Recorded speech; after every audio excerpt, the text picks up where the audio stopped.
Meio-dia e 54, estamos de volta com o programa Voz do Litoral. E agora, especialmente ao morador de Paranaguá, eu peço muita atenção, porque a gente tem uma entrevista muito importante, de dias aí que virão pela frente, que vão precisar mais uma vez do apoio da população para que tudo transcorra da melhor forma e da forma mais calma possível. Quem está aqui com a gente hoje é o João Roberto, da Paranaguá Saneamento, ele que é diretor de operações da Paranaguá Saneamento e traz informações importantíssimas para a gente que vão alterar um pouco a nossa rotina. Então, é muito importante que você, que é morador de Paranaguá, preste bastante atenção, principalmente às recomendações, né, que serão dadas pela Paranaguá Saneamento. João Roberto, inicialmente, muito obrigada, né, por ter vindo até aqui conversar com a gente sobre esse assunto tão importante. Boa tarde. Boa tarde aos telespectadores, e eu agradeço a oportunidade de a gente ter esse momento de informação para a população paranaguara. Certo. João, é o seguinte, a gente tem visto a questão da estiagem em todo o estado do Paraná. Curitiba tem sofrido muito nos últimos meses, né? Já é um período bastante longo aí em Curitiba com essa situação de estiagem, acaba faltando água. Gostaria que o senhor dissesse para a gente como é que está a situação do litoral paranaense, especificamente de Paranaguá, e quais são as medidas adotadas aí nos próximos dias. Nos últimos dias, praticamente, a situação de Paranaguá deu uma agravada significativa, porque nós conseguimos segurar todo o impacto da estiagem na cidade por 6 meses. Na região metropolitana de Curitiba, como você bem falou, toda aquela área se encontra mais de 6 meses em rodízio. Por quê? Os estudos mostram que o estado do Paraná está vivendo uma estiagem muito semelhante à que o estado de São Paulo viveu em 2016, com uma grande carência de recursos hídricos por falta de chuva. Nós estamos entrando no mês de setembro e nós apostamos todos os nossos estudos em que setembro começa a primavera, as chuvas começam a retornar gradualmente, mas a estiagem está emendando no fenômeno El Niño, esse fenômeno climático que provoca chuvas no Nordeste e tempo seco no Sul. Então, o nosso principal ponto de captação, o Rio Ribeirão, ele tem caído sensivelmente, principalmente desde quinta-feira da semana passada.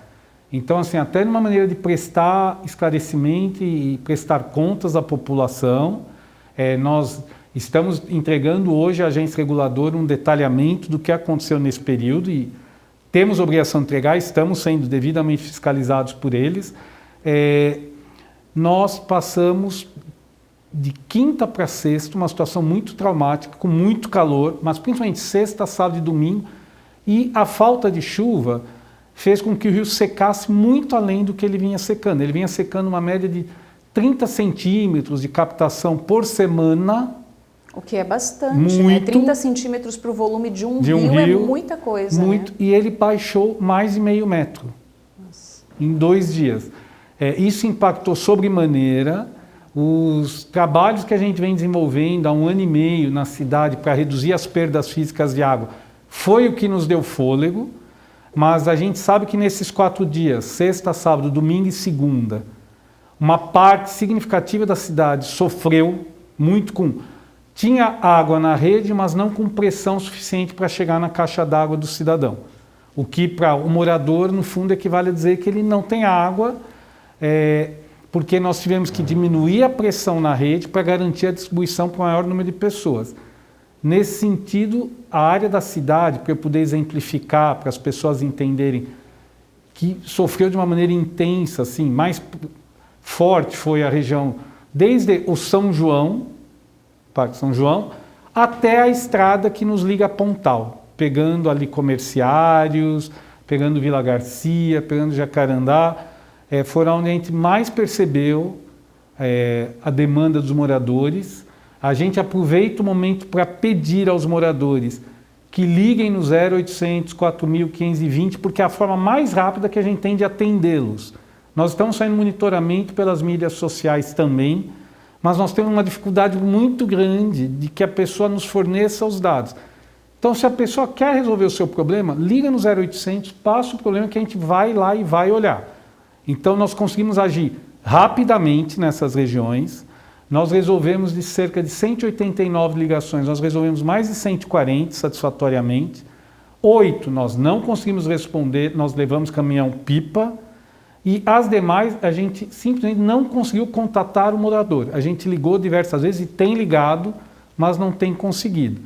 Mas o que a gente precisa deixar claro para a população, a estiagem está chegando de fato no estado do Paraná, no estado do Paraná já chegou na cidade de Paranaguá, ela veio forte, nós estamos trabalhando reduzindo a pressão à noite para manter o sistema carregado, carregar os reservatórios que funcionam como um pulmão na hora de maior consumo, mas isso se não chover, pelo menos um dia por 3, 4 horas, não nos livrará de implantar um sistema de rodízio na cidade.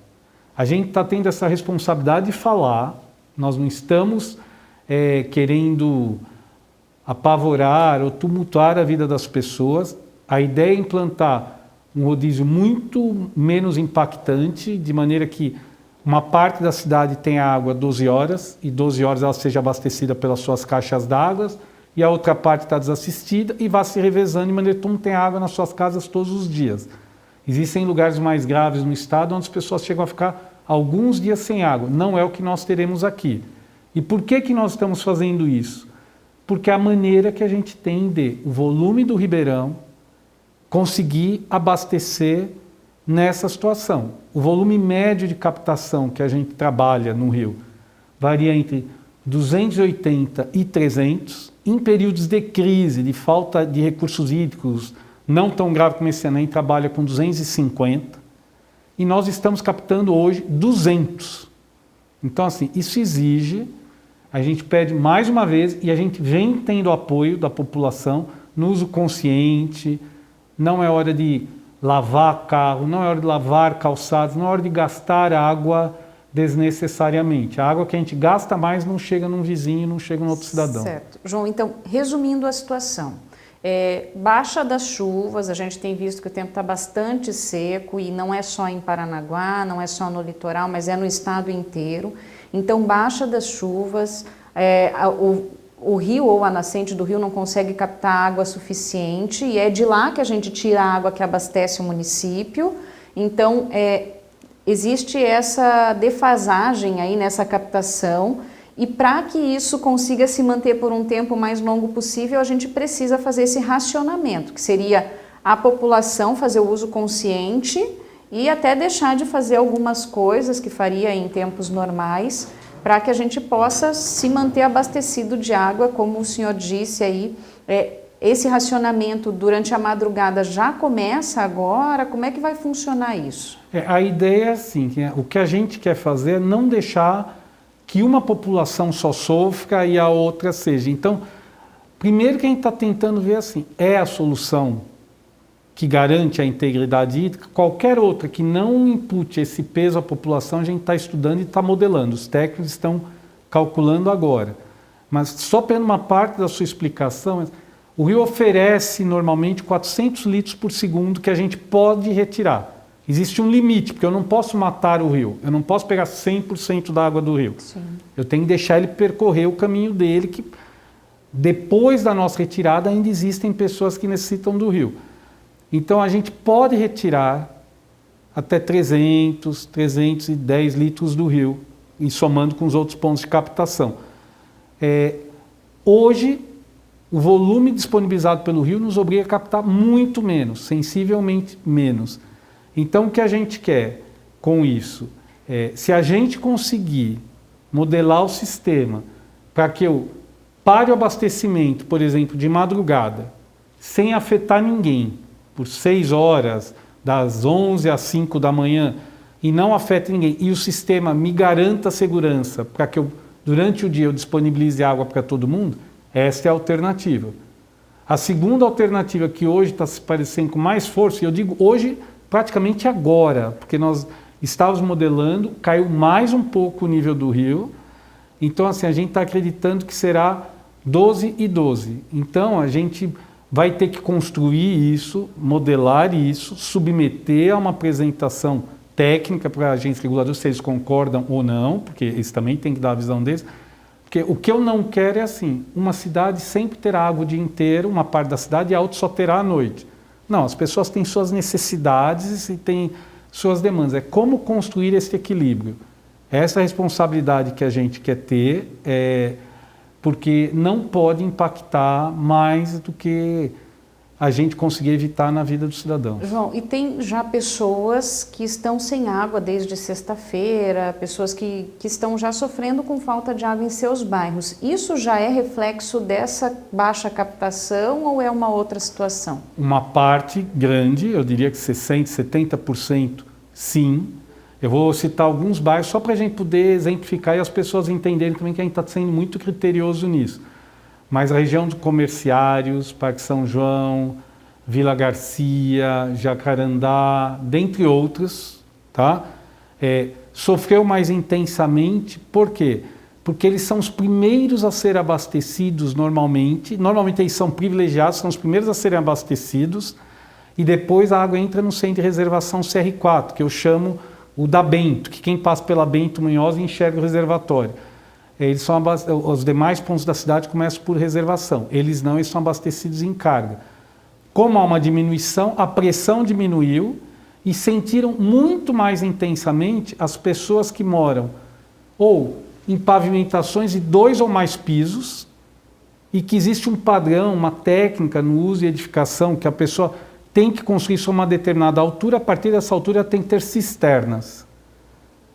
Algumas casas, principalmente no São João, elas estão acima da pressão que a norma determina que a gente tem que fornecer na rede e estão sofrendo porque a água não está chegando com a pressão devida. Então, em alguns casos, a pessoa tem água na torneira da rua, que é muito comum, que é a que vem direto, mas a água da caixa não está chegando. Hoje a gente fez uma inversão, a gente jogou uma pressão muito forte a partir das 4h30 da manhã nessa região para garantir que as caixas sejam abastecidas. Ou seja, é um trabalho de muita humildade e perseverança, onde você vai caçando aquilo que não está conseguindo receber a água e nos pontos específicos, inclusive, disponibilizando caminhão-pipa, né? Entendendo assim que, prestando contas, na sexta-feira, a cidade como um todo chegaram a ligar mais de 100 pessoas para lá, totalizando no final desses 4 dias mais graves, 284 ligações. A gente sabe que isso... Isso são residências... Que ligaram. Reclamando.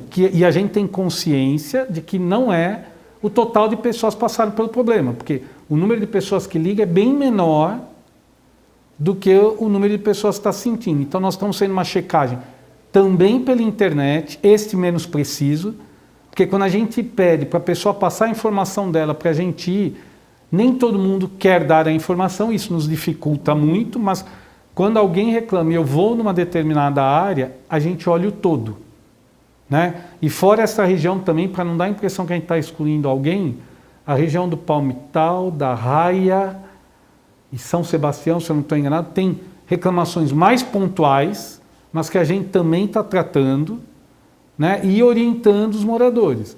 E, curiosamente, existem alguns casos, assim, onde o problema é interno, mas a gente, se for possível, a gente está dando a orientação também.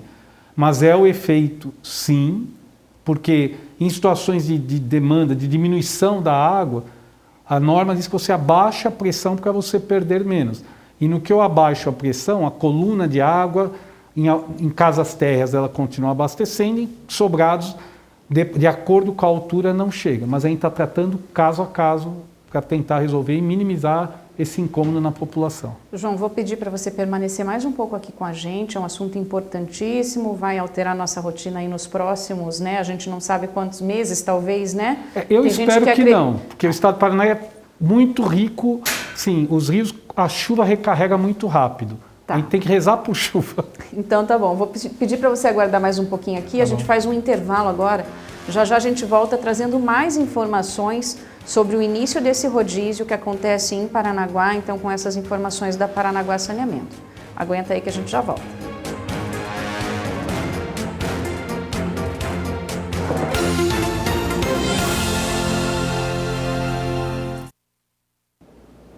Voltando, trazendo informações sobre o abastecimento de água, estamos aqui com o João, né, que é da Paranaguá Saneamento, diretor de operações. João, quanto tempo a gente precisa de chuva para que se volte à normalidade aí, pelo menos durante um período? Olha, o tempo de chuva no estado do Paraná é muito interessante. Os rios dependem muito das chuvas para manter seus níveis. E é um estado que é rico em recursos hídricos, então assim, porque tem uma quantidade pluviométrica de chuvas ao longo do ano razoáveis. Esse é um período de exceção. Se a gente conseguir um período de 4, 5 horas de uma boa chuva na serra, não na cidade, porque o rio vem da serra, a gente consegue ter uma folga, assim, cada 5 horas eu consigo ter uma folga de 10, 12 dias. Por isso que a gente nunca sentiu desta forma, porque o período é muito longo sem chuva. Mas 5, 6 horas de uma boa chuva, não uma garoa, uma chuva, dá uma recarga, né, no rio, como a bacia é grande, e dá uma garantia ao sistema. Tá. Monitorando as redes sociais, João, a gente percebe que há muitas pessoas falando sobre a coloração da água, que a água chega com cor barrenta dentro de casa. Isso é reflexo dessa situação ou é algo que já é corriqueiro? O que acontece para haver essa alteração na coloração da água? A característica dos sistemas de abastecimento da água do Brasil, de usar ferro fundido, né, que é um ferro, a ação da água junto com os produtos químicos, com o cloro da pós-cloração, vai consumindo e vai produzindo... Desculpe interromper, mas em casa não se usa mais ferro, né? Esse encanamento de ferro, é só o de PVC, de plástico, normalmente, né? De PVC. isso, PVC e PAD. O que a gente tem, então, no nosso abastecimento aqui parte em é de PVC, parte em ferro fundido. Os tubos de ferro fundido são mais antigos, mais velhos, e é normal eles terem uma rugosidade, terem um descasque, vamos dizer assim, da tubulação, que produz essa cor meio amarelada, meio tudo. Mas nós estamos cientes disso, principalmente nas regiões mais externas da cidade, que a gente chama das regiões de pontas. Não é incomum também, tem outras partes da cidade, para deixar bem claro, mas a gente vai intensificar as nossas descargas para impactar o menos possível na vida das pessoas. Porque isso ocorre principalmente quando você menor? Diminui o volume de água na rede. Aí porque quando você volta, a pressão da água carreia e ele é como se você já tirasse com muita força uma parede que está descascando. Entende? Então, assim, sempre que possível a gente está trocando essas tubulações para que elas sempre fiquem com um tempo de vida não superior a 30 anos, 35 anos e mitigar isso. Mas ainda encontram pontos da cidade assim e que a gente tem que atuar dando a descarga na rede. Certo. João, então para finalizar, eu como cidadão parnanguara, como uma pessoa que usa o recurso hídrico da cidade, né, esse abastecimento da Paranaguá Saneamento, como é que eu devo atuar? O nosso pedido para o morador de Paranaguá, primeiro, usar conscientemente a água, tomar banhos rápidos, concentrar lavagens de roupas em quantidade suficiente para usar a máquina na sua plenitude, não usar a água para outros fins que não seja extremamente essencial, nos ajudará bastante, e é importante dizer que a população tem feito isso, por isso que nós demoramos 6 meses para chegar nessa situação. Juntamente com isso, qualquer problema no abastecimento, por favor, nos informe pelo 0800 4520, porque é a maneira mais rápida de a gente analisar e encaminhar a equipe para resolver os problemas. Como foi uma situação atípica na sexta e no sábado, algumas pessoas reclamaram que o atendimento foi muito rápido e não foi esclarecedor, nós estamos corrigindo isso. Nós somos cobrados pelo prefeito e pela agência reguladora permanentemente pela clareza das informações, né? A primeira cobrança é para que não falte água, obviamente, mas dado esse cenário que foge ao controle de uma situação de produção e é um problema estadual, para que a gente seja o mais claro possível com a população e torcer para que a gente conte com alguma chuva nesse período que dê uma folga para a gente e que no primeiro momento que a gente conseguir regularizar minimamente, a cidade de Paranaguá tem as características positivas. Ela se recupera muito rápido também. Então, se vir a chuva com o que a gente está fazendo, o quanto antes a gente encerra essa interrupção no abastecimento de água, deixando claro assim, só para o morador entender, o estudo que a gente está fazendo pode chegar a 12 horas com água, 12 horas sem. Nós estamos trabalhando para que, se for possível, seja muito menor esse valor, né? A nossa preocupação é que nós não passemos pela sexta-feira e pelo sábado uma situação tão desgastante para os moradores como foi no último final de semana. É isso que a gente quer. João, uma última questãozinha. Historicamente, quando acontece desse desabastecimento por causa de estiagem, muitas pessoas procuram poços artesianos, fazer essa instalação dos poços artesianos. Isso é ilegal, né? Além de ilegal, é um risco à saúde das pessoas. Eu acho incrível como tem gente irresponsável que limita a questão dos poços a uma questão financeira. Nós já recebemos alguns atestados médicos de crianças com doenças com origem na água contaminada dos poços. Os poços que a gente perfura na cidade, que as pessoas perfuram, são os chamados poços rasos. Não são poços profundos, com mais de 100, 150 metros de profundidade, que seriam poços seguros. Nós estamos no litoral, nem devemos ter poços profundos, porque não tem água, mistura com a do mar. E os poços rasos sofrem a influência de contaminação do solo. Se uma casa ao lado da sua tiver uma fossa séptica, todas as patogenias do esgoto, tudo daquela, podem infiltrar no poço e contaminar. O Ministério Público é contra isso. Nós já fizemos uma série de notificações às pessoas com poços, mas nós não temos poder de polícia e nem queremos ter, não é nossa vocação. Mas é fundamental que a pessoa entenda que ela está colocando em risco a família dela e a si mesma. Não é indicado, não é o correto. O poço poderia ser usado para outros fins que não de potabilidade da água, produção de alimentos, banhos e essas coisas. Ele não é indicado definitivamente. E qualquer pessoa que esteja falando que é indicado está cometendo uma infração, está cometendo um crime. Tá certo. João, mais uma vez, obrigada. Por favor, sinta-se à vontade de qualquer alteração, de qualquer pedido que precise fazer a população, se dirigir a gente aqui na TVC. E, mais uma vez, então, nosso agradecimento. Muito obrigado pelo espaço. Bom, a gente entrevistou então o João, que ele é diretor de operações da Paranaguá Saneamento. Agora a gente vai para um intervalo comercial. Já já a gente volta com mais notícias para você.